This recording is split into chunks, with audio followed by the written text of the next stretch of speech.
Meskipun iman kita sedang lemah, seperti jemaat itu. Karena bagaimana tidak lemah, saudara? Mereka sudah berdoa, sungguh-sungguh dengan air mata, Yakobus tetap mati. Sekarang Petrus mau nyusul. Mereka berdoa sungguh-sungguh dengan air mata juga. Tapi sebetulnya, sedalam-dalam lubuk hati mereka ada satu keputusasaan. Apa iya Tuhan akan membebaskan Petrus? Dan itu nampak ketika Rode berkata, Om Petrus ada di luar, kamu mengigo. Itu malaikatnya, bahkan mungkin, saudaraku, ini tafsir ya, itu kan rohnya, dia berarti sudah mati. Bayangkan, saudaraku. Shalom, saudara-saudari, sidang Jumat yang dikasihi oleh Tuhan.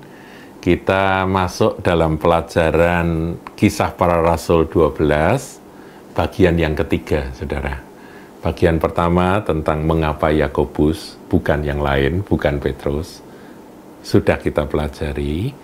Kemudian kita sudah belajar bagaimana proses Petrus dilepaskan dari penjara, di mana kita petik akan satu pelajaran bahwa ketika Tuhan itu bikin mujizat, bukan berarti kita pasif. Kita harus aktif karena ada bagian-bagian yang harus dikerjakan oleh manusia ketika Allah Bapa bekerja melalui kuasa rohnya. Nah, saudaraku, sekarang kita lihat ayat 11 sebagai kelanjutan. Dan setelah sadar akan dirinya, jadi pada waktu itu Petrus kan ditinggal oleh malaikat. Malaikatnya hilang setelah membuka gerbang itu, malaikatnya hilang kan. Setelah sadar akan dirinya, Petrus berkata, "Sekarang taulah aku benar-benar bahwa Tuhan telah menyuruh malaikatnya dan menyelamatkan aku dari tangan Herodes dan dari segala sesuatu yang diharapkan orang Yahudi, yaitu kematiannya." Ayat 12. Dan setelah berpikir sebentar, garis bawahi kata berpikir sebentar, pergilah ia ke rumah Maria, ibu Yohanes yang disebut juga Markus. Di situ banyak orang berkumpul dan berdoa. Saudara-saudari terkasih, kita pelajari di sini pikiran. Ini adalah kasih karunia Tuhan yang luar biasa, anugerah Tuhan yang dahsyat. Kita nggak boleh kalau sudah merasakan mujizat Tuhan terus kita nggak mau mikir, itu salah.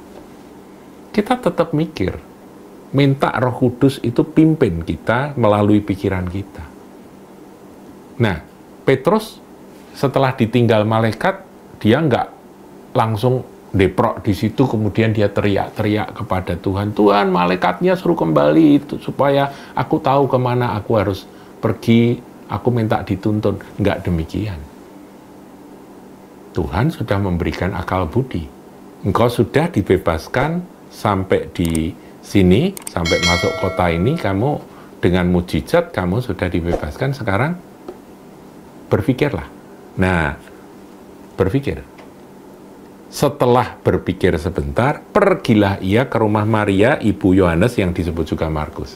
Saudaraku, John Mark atau Yohanes Markus itu punya mamah namanya Maria. Saudara jangan bingung ya, nama Maria itu adalah nama yang banyak dipakai oleh wanita-wanita zaman itu, saudara. Zaman sekarang juga ya, sudah kita ketemu Maria ini, Maria itu. Nah, demikian pada masa itu. Jadi jangan bingung, ada Maria, Bunda Maria, ibunya Tuhan Yesus, kemudian ada Maria Magdalena, ada Maria Betani, kemudian ini ada lagi Maria, ibunya Yohanes Markus, John Mark. Yohanes Markus itulah penulis Injil Markus yang sebetulnya dia adalah murid dari Petrus, saudaraku, John Mark. Nah,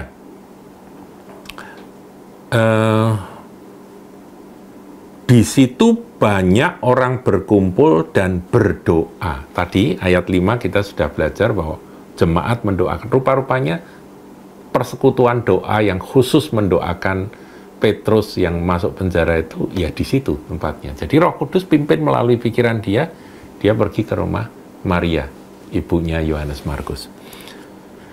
Dan ketika ia mengetuk pintu gerbang, datanglah seorang hamba perempuan bernama Rode, untuk mengetahui siapa yang mengetuk itu. Ia terus mengenal suara Petrus, tetapi karena girangnya ia tidak membuka pintu gerbang itu dan segera masuk ke dalam untuk memberitahukannya bahwa Petrus ada di depan pintu gerbang. Nggak dibuka, saudaraku. Dengar suara Petrus, loh, Om Petrus datang. Yang tadi kita doakan semalam-malaman, sekarang muncul di depan rumah kita. Wah, Rode nggak dibuka, malah lari masuk laporan, saudaraku. Kasihan Petrus kedinginan di luar ya. Kata mereka kepada perempuan itu, engkau mengigo. Oh, ini Rode kan teriak, Om Petrus ada di luar, Om Petrus ada di luar. Dia ngetok pintu, dia minta dibukakan pintu. Semua langsung berkata, Rode, engkau mengigo. Engkau ngelindur. Akan tetapi ia tetap mengatakan bahwa benar-benar demikian. Itu Om Petrus, itu yang ada di depan. Kata mereka, itu malaikatnya. Oh, ini bahasa halus, saudara. Maksudnya mungkin itu rohnya. Artinya mereka pikir Om Petrus sudah nyusul Om Yakobus. Paham, saudara? Nah, di sini ini kita melihat bahwa ketika umat Tuhan berdoa, doanya sungguh-sungguh dengan tekun, semalam-malaman mereka berdoa. Tapi mereka nggak punya iman, saudara. Iman mereka itu mati nih. Mati nih, Herodes sadis ini. Sudah pasti. Yakobus kemarin mati. Kami sudah doakan Yakobus, ternyata juga mati.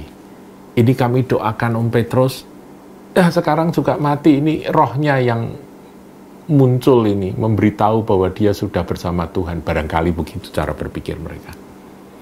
Saudaraku, ayat 16. Tetapi Petrus terus-menerus mengetuk, dan ketika mereka membuka pintu dan melihat dia, mereka tercengang-cengang. Kaget, saudaraku ya. Ya, ketika mereka membuka pintu, melihat dia, tercengang-cengang.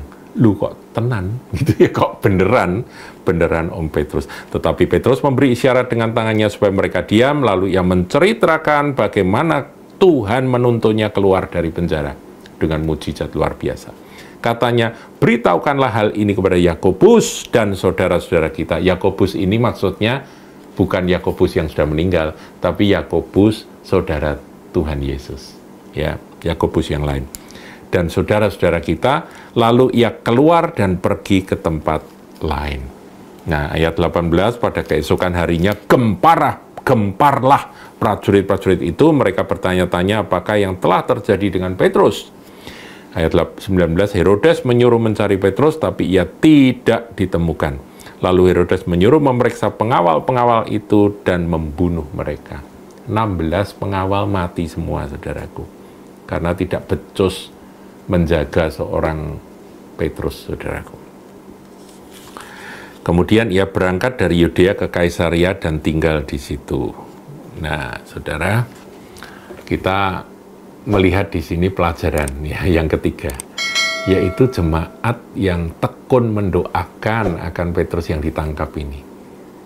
Doanya benar-benar sincere, tulus, tekun, dan sungguh-sungguh berharap dan berseru-seru kepada Tuhan.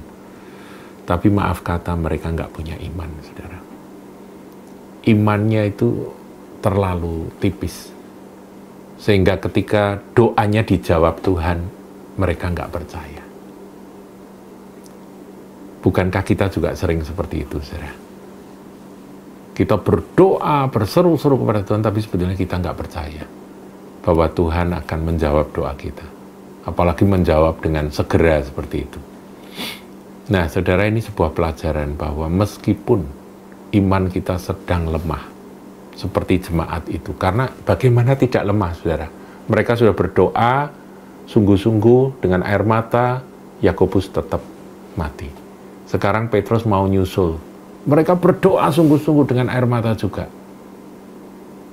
Tapi sebetulnya, sedalam-dalam lubuk hati mereka ada satu keputusasaan. Apa iya Tuhan akan membebaskan Petrus? Dan itu nampak ketika Rode berkata, Om Petrus ada di luar, kamu mengigo. Itu malaikatnya, bahkan mungkin, saudaraku, ini tafsir ya, itu kan rohnya dia berarti sudah mati. Bayangkan, saudaraku. Jadi pelajarannya apa, saudara? Meskipun saudara saat ini sedang dapat masalah dan saudara merasa, Tuhan, kok engkau nggak jawab doaku, apa mungkin engkau menjawab doaku, tetaplah berdoa. Tetaplah berdoa. Kasih karunia Tuhan itu luar biasa. Ini contohnya, saudaraku. Dan akhirnya mereka menerima jawaban Tuhan yang begitu mengejutkan. Mereka berdoa semalam itu, dan malam itu juga Petrus lepas dari penjara dan muncul di rumah mereka. Nah, Herodes, kita tahu akhir ceritanya, dia kemudian berpidato mengenakan pakaian kerajaan di atas tahta, pidato, rakyat bersorak-sorak. Ini suara Allah, bukan suara manusia. Seketika ia ditampar malaikat Tuhan dan karena ia tidak memberi hormat kepada Allah. Dan ia mati dimakan cacing-cacing. Saudaraku, dari kisah para rasul ini kita tahu cara kerja Tuhan. Kita juga belajar kedaulatan Allah. Kita belajar bagaimana kita menerima mujizat. Dan bagaimana kuasa doa itu tetap bekerja. Meskipun dengan iman yang minimal, saudaraku ya. Sebab itu, marilah kita jadi orang percaya yang tulus, yang apa adanya. Kalau iman memang lemah, ya akuilah iman lemah, tapi jangan berhenti berdoa. Tuhan Yesus memberkati. Jangan lupa like, comment, share, dan subscribe channel GKBK Hal Semarang.